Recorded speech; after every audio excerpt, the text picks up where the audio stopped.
எந்தளவிற்கு அக்கறையோடும் மாணவர்களுடைய கல்வி முன்னேற்றத்திற்காகவும் கடந்த 3.5 ஆண்டுகளில் அரும்பணியாற்றி வருகிறார். அதற்கான திட்டங்களை உருவாக்கி வருகிறார் என்பது மாணவர் உலகமும் கல்வியாளர்களும் நன்றாக அறிவார்கள். குறிப்பாக பத்திரிகையாளர்களை நீங்கள் அதை மனதார பலமுறை பாராட்டியிருக்கிறீர்கள். அண்ணா பல்கலைக்கழகம் முன்னாள் முதலமைச்சர் அன்பு தலைவர் கலைஞர் அவருடைய பெருமுயற்சியால் எந்த அளவிற்கு உருவாக்கப்பட்டும் முன்னேற்றம் அடைந்தும் இன்றைக்கு உலக நாடுகள் கல்வி என்று சொன்னால் அது இந்தியாவில் சென்னையில் இருக்கிற அண்ணா பல்கலைக்கழகம் என்ற புகழ் கிடைப்பதற்கு காரணமாக இருந்தது அன்பு தலைவர் கலைஞர் அரசும் அதை தொடர்ந்து நடைபெறுகிற இன்றைய தமிழக அரசின் முதல்வர் தளபதியும் ஆவார். உலகளவில் இந்தியா இன்றைக்கு உயர்கல்வியில் 28%. ஆனால் இந்தியாவில் இருக்கிற மாநிலங்களில் தமிழ்நாடு உயர்கல்வி சதவிகிதம் இன்றைக்கு 48%. இதை இன்னும் உயர்வான இடத்தில் கொண்டு செல்ல வேண்டும் என்பதற்காக தான் தமிழ்நாடு முதலமைச்சர் அவர்கள் நான் முதல்வன் திட்டமும் புதுமை பெண் திட்டமும் தமிழ் புதல்வன் திட்டமெல்லாம் கொண்டு வந்து இன்றைக்கு உயர்கல்வியை உயர்ந்த நிலைக்கு கொண்டு செல்ல முயற்சியிருக்கிறார். உயர்கல்வித்துறையில் எளிவனாகிய நான் பொறுப்பேற்றதற்கு பிறகு தமிழகத்தில் 4 மண்டலங்களாக பிரித்து திருச்சி, கோவை, மதுரை, சென்னை என்று 4 இடங்களுக்கும் சென்று ஆங்காங்கு இருக்கக்கூடிய பேராசிரியர் பெருமக்கள், மாணவர்கள் கல்வி கற்று பயிற்சி எடுக்கக்கூடிய தொழில் முனைவோர், தொழில் நிறுவனங்களை சார்ந்தவர்கள், இண்டஸ்ட்ரியல்ஸ், அதேபோல் 7.5% இடம் பிடித்து படிக்கக்கூடிய மாணவர்கள், மாற்றுத்திறனாளிகள், நான் முதல்வன் மாணவர்கள், புதுமை பெண் மாணவிகள், தமிழ் புதல்வன் மாணவர்கள் இவர்களையும் தனித்தனியாக அமர வைத்து நீங்கள் கல்வி பயிலும் நேரத்தில் என்னென்ன இடர்பாடுகள், என்னென்ன கோரிக்கைகள் இந்த அரசுக்கு வைக்க விரும்புகிறீர்கள் என்ற கருத்தையும் நாங்கள் இந்த IAS அதிகாரியோடு உட்கார்ந்து கருத்துக்களை கேட்டு அவைகள் உடனடியாக தீர்வு காணப்பட வேண்டும் என்ற நல்ல நோக்கத்தின் அடிப்படையில் மிக விரைவாக இந்த உயர்கல்வித்துறை செயல்பட்டு கொண்டிருப்பதை தொடர்ந்து ஆங்காங்கு இருக்கிற பத்திரிகையாளர்கள் மற்றும் ஊடகவியலாளர்கள் மூலம் நன்கு மக்கள் உணர்ந்திருக்கிறார்கள். இதில் முதல் கட்டமாக மாணவர்களோ பெற்றோர்களோ அல்லது பொதுவானவர்களோ ஒரு கல்லூரி பல்கலைக்கழகத்தை அணுகிற போது ஒரு பிரச்சனைக்கு தீர்வு காண வேண்டுமானால் யாரை அணுகுவது என்ற குழப்ப நிலையில் இருந்ததை தெளிவுபடுத்துவதற்காக தான் ஆங்காங்கு ஹெல்ப் டெஸ்க் போன உடனே வாருங்கள் என்ன வேண்டும் என்று விசாரிக்கக்கூடிய அந்த முன் வரவேற்பு, அது ஆன்லைன் மூலமாகவும் அலைபேசி மூலமாகவும் தொலைபேசி மூலமாகவும் நேரடியாக வந்தால் எழுத்துப்பூர்வமாகவும் அவைகளை தீர்வு காணக்கூடிய முயற்சியை எடுத்து இந்த மாத இறுதிக்குள் 100க்கு 100 அனைத்து பல்கலைக்கழகங்கள், கல்லூரிகளில், உயர்கல்வி நிறுவனங்களில் அவர்களுக்கு உதவக்கூடிய அந்த அமைப்பை உருவாக்கி நான் வரும்பொழுது கூட நம்முடைய பல்கலைக்கழகத்தில் இருப்பதை ஆய்வு செய்துவிட்டு வந்திருக்கிறேன். அதோடு உயர்கல்வியில் பேராசிரியர் பெருமக்களுக்கு கலந்தாய்வு என்பது இல்லாத இருந்த நிலை பல வருடங்களாக. அதில் ஒளிவு மறைவற்ற முறையில் நாங்கள் செயல்படுகிறோம் என்பதை உணர்த்துவதற்காக தான் எந்த ஒரு குறுக்கீடும் முறைகேடும் தவறும் ஏற்படாத வகையில் சுமார் 350க்கு மேற்பட்ட ஆசிரியர் பெருமக்களுக்கு திறந்த மனதோடு கலந்தாய்வு நடைபெற்று அவரவர்கள் பேராசிரியருடைய பணியிடம் காலிக்கேற்ப நிவர்த்தி செய்யப்பட்டு குறைவான ஆசிரியர் உள்ள இடங்களில் நிரப்பப்பட்டு இன்றைக்கு உயர்கல்வித்துறை இன்னும் கோலோச்சி கொண்டிருக்கிறது. இந்த நிலையில் இன்றைக்கு நடந்திருக்கக்கூடிய அண்ணா பல்கலைக்கழக சம்பவம் யாரும் எதிர்பாராதது. நடந்த நேரம் என்ன, நடந்த சூழல் என்ன?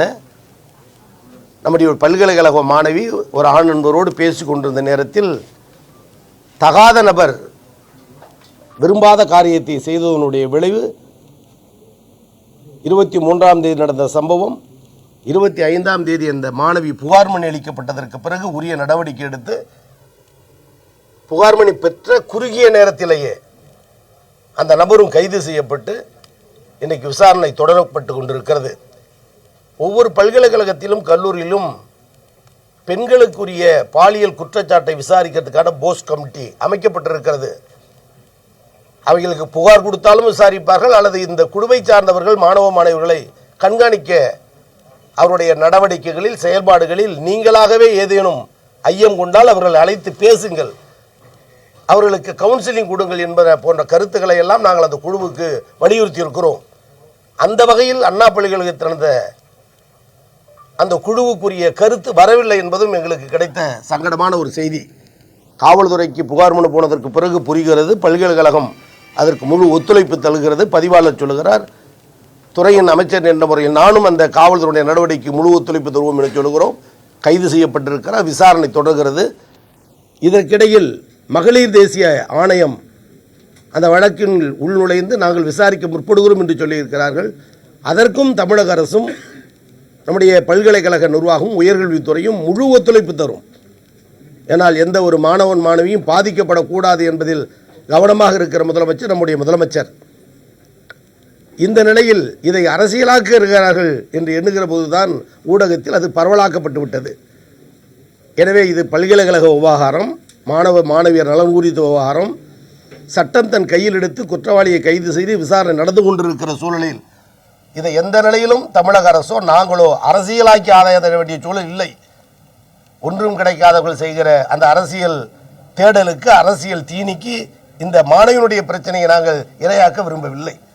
உயர்கல்வித்துறை செம்மாந்து நடக்கிறது. இதை ஒரு படிப்பனையாக கொண்டு கூட இன்றைக்கு காலை நாங்கள் வந்தவுடன் அதற்குரிய இடங்களை எல்லாம் சென்று ஆய்வு செய்தோம். அதன் பிறகு பல்கலைக்கழகத்தினுடைய நிர்வாக பெருமக்களிடம் அமர வைத்து பல்கலைக்கழகத்தினுடைய திறந்த வெளி நுழைவாய்கள் எது எது, கேமராக்கள் எத்தனை எத்தனை, இரவு நேரத்தில் பயன்படுத்தக்கூடிய விளக்குகள் எங்கே எங்கே என்ற ஆய்வுகளை எல்லாம் மேற்கொண்டுதான் உங்களை சந்திப்பதற்கு சற்று காலதாமதம். எனவே பத்திரிகையாளர்கள் பத்திரிகைகளில் ஆதரித்தோ அல்லது எதிர்ப்பு தெரிவித்தோ கருத்துக்கள் பல வெளியிட்டாலும் கூட அவைகளையெல்லாம் நாங்கள் ஒரு படிப்பனையாக எடுத்துக்கொண்டுதான் உயர்கல்வித்துறையை முன்னேற்ற பாதைக்கு எடுத்துச் செல்கிறோமே தவிர அதை அலட்சியப்படுத்துவதற்காக அல்ல. அதே நேரத்தில் அரசியல் ஆதாயம் தேட வேண்டும் என்று சிலர் கருதினால் அதற்குரிய அரசு விளக்கத்தை தருவதும் அரசின் கடமை, எங்களின் கடமை என்று பொறுப்புணர்ந்து இந்த நிலையில் இந்த துறையை, இந்த பிரச்சனை நாங்கள் அணுகுறோம் என்பதை நான் உங்களுக்கு தெரிவிக்க கடமைப்பட்டிருக்கிறேன். போஸ் கமிட்டியினுடைய வேலை மாணவர்களுக்கு ஏதேனும் அத்துமீறலான, அவமதிக்கக்கூடிய அல்லது பாலியல் உணர்வான இடர்பாடுகள் ஏற்பட்டு அவர் புகார் தந்தால் உரியவர்கள் மீது, அது சக மாணவரோ அல்லது கல்லூரி பல்கலைக்கழக நிர்வாகமோ அவர்களை விசாரித்து உரிய நடவடிக்கை மேற்கொள்வதற்கு அமைக்கப்பட்ட ஒரு கமிட்டி தான் அது. அந்த வகையில் பார்க்க போனால் அண்ணா பல்கலைக்கழகத்தில் அப்படி ஒன்று வரவில்லை என்பதுதான் எங்களுக்கு இருந்த துயர செய்தி. ஒருவேளை மனுதாரர் புகார் தராமல் இருந்து அந்த குழுவுக்கு அது யார் மூலமாவது ஒரு செய்தியாக வந்திருந்தால் கூட அழைத்து பேசி நாங்கள் தீர்வு கண்டிருக்க வாய்ப்பு இருந்திருக்கும். இல்லை என்பது ஒன்று. ஆனால் இனி வரும் காலங்களில் நாங்கள் செல்லுகிற இடத்திலெல்லாம் கல்லூரி நிர்வாகத்தை எந்த அளவிற்கு கண்காணித்து கல்வி வளர்ச்சிக்கு முக்கியத்துவம் கொடுத்து நாங்கள் ஆய்வு செய்து வருகிறோமோ அதேபோல் இந்த கமிட்டியையும் நாங்கள் ஆங்காங்கு ஆய்வு செய்து எடுத்த நடவடிக்கை என்ன, வந்த புகார்கள் என்ன, மேற்கொண்ட மேல் நடவடிக்கை என்ன என்பதையெல்லாம் தீவிரமாக விசாரிக்க சொல்லி முதலமைச்சர் எங்களுக்கு உத்தரவிட்டிருக்கிறார். இன்றைய காலத்தில் மேஜர் செக்யூரிட்டி லாப்ஸ் என்பதற்கு நடந்த நேரம் என்பது 8 மணி. சம்பந்தப்பட்ட அந்த நபர், குற்றவாளி என்று சொல்லப்பட்டிருக்கிற அந்த நபர், குற்றவாளி நபர் அடிக்கடி வந்து போகக்கூடிய பழக்கத்தையும் பெற்றிருக்கிறார். இதை வாயில் காப்பாளர்கள் சொல்லுகிறார்கள். முழு விசாரணை நடந்து கொண்டிருக்கிறது. அவருடைய மனைவி கூட இங்கு பணி நிரந்தரம் இல்லாத பணியில் ஆற்றி கொண்டிருப்பார், வருவார்கள் போவார்கள் என்ற நிலையில்தான் சந்தேகப்பட்டு வேற உள்ளே வராது என்று சொல்லுகிற சூழல் இல்லாத நிலையில் இருந்திருக்கிறது. ஆனால் இப்பொழுது நாங்கள் தெளிவாக சொல்லியிருக்கிறோம், பல்கலைக்கழக நேரங்களை தவிர யார் வந்தாலும் உரிய ஐடென்டி கார்டு இவைகளை எல்லாம் காட்டிவிட்டு தான், பதிவு செய்துவிட்டு தான் வர வேண்டும். வாகனங்களில் வந்தால் கூட அவைகள் கேமராக்கள், சிசிடிவி கேமரா கண்காணித்து படம் எடுக்க வேண்டும். அந்த வாகன எண்ணையும் குறிப்பிட வேண்டும் என்றெல்லாம் இப்பொழுது கடுமையாக நாங்கள் சொல்லியிருக்கிறோம். எனவே அந்த வகையில் அது நியாயப்படுத்த நாங்கள் விரும்பவில்லை. துரதிருஷ்டமாக நடந்ததுதான். குற்றத்தை கண்டுபிடித்து நடவடிக்கை எடுக்க பல்கலைக்கழகம் உயர்கல்வியும் துணை இருக்கும், அரசு பெருந்துணை இருக்கும் என்பதுதான் செய்தி.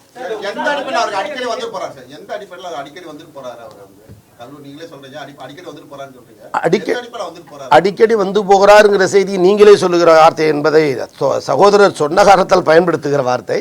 அவசியம் ஏற்படுவது ஒருவாள் அல்லது அவர் அத்துமீறல் நடத்தும் போது வர வாய்ப்பு இருக்கும். நான் இல்லை என்றது மறைத்து பேச விரும்பவில்லை. மாறாக அவர் இந்த பிளாட்ஃபார்ம் ஓரத்தில் பிரியாணி கடை வைத்திருப்பதாகவும் அதனால் பல மாணவர்கள் அவருக்கு தெரிந்த முகம் என்ற நிலையிலும் அவருடைய மனைவி பணியாற்றுகிறார் என்பதை உணர்ந்த நிலையிலும் வருவார்கள் என்று சொல்லுகிற செய்தி தான். அது இன்னும் விசாரணையில் தான் முழுமையாக தெரியும். எனவே யாரோ ஒரு நபர் உள்ளே வருகிறார் என்பதை விட வந்து போகிறார் என்ற மனநிலை இருந்திருக்கிறது என்பது யதார்த்த உண்மை. ஆனால் நடந்த தவறுதான். அது விசாரணையின் போது தான்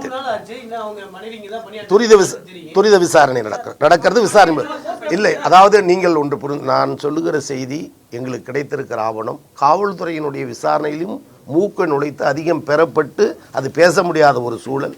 எனவே நிச்சயமாக சொல்கிறேன், 100க்கு 100 மனந்திறந்த உண்மையோடு சொல்லுகிறேன், முழு அளவில் குற்றவாளிகளை கண்டுபிடிக்க நாங்கள் துணை நிற்போம் தான். இருக்கிறது, அதுக்கான கமிட்டி இருக்கிறது. குறிப்பாக சம்பவத்திற்கு அப்புறம் இதை விசாரிக்கிறதுக்கு ஒரு கமிட்டி அமைத்திருக்கிறோம், போஸ்ட் கமிட்டி இருக்கிறது. நான் மீண்டும் அதுதான் சொன்னேன், ஏதேனும் எப்படி ஒரு தகவல் தந்திருந்தால் அல்லது இந்த கமிட்டியினுடைய பார்வைக்கு வந்திருந்தால் கூட சொல்லிவிட்டேன், சக மாணவரோ மாணவியரோ இப்படி ஒரு அச்சுறுத்தல் நடந்திருக்கிறது என்று சொல்லியிருந்தால் கூட வழியை விசாரித்திருக்க வாய்ப்பு உண்டு. அது இல்லாத பட்சத்தில் தான் நடந்த துரதிருஷ்டம். அதை தான் மீண்டும் மீண்டும் சொல்கிறேன். ஆனால் இனி இது போன்ற தவறுகள் குற்றங்கள் நடக்காது என்பதற்கு முழு உத்தரவாதம். வாரத்திற்கு ஒரு முறை அவருடைய போஸ்ட் கமிட்டியினுடைய நடவடிக்கை என்ன என்பதை கேட்டு அறிவதற்கு எல்லா நிலையிலும் நாங்கள் இன்றைக்கு அதுக்கான வசதியை உருவாக்கி தந்திருக்கிறோம். குறிப்பாக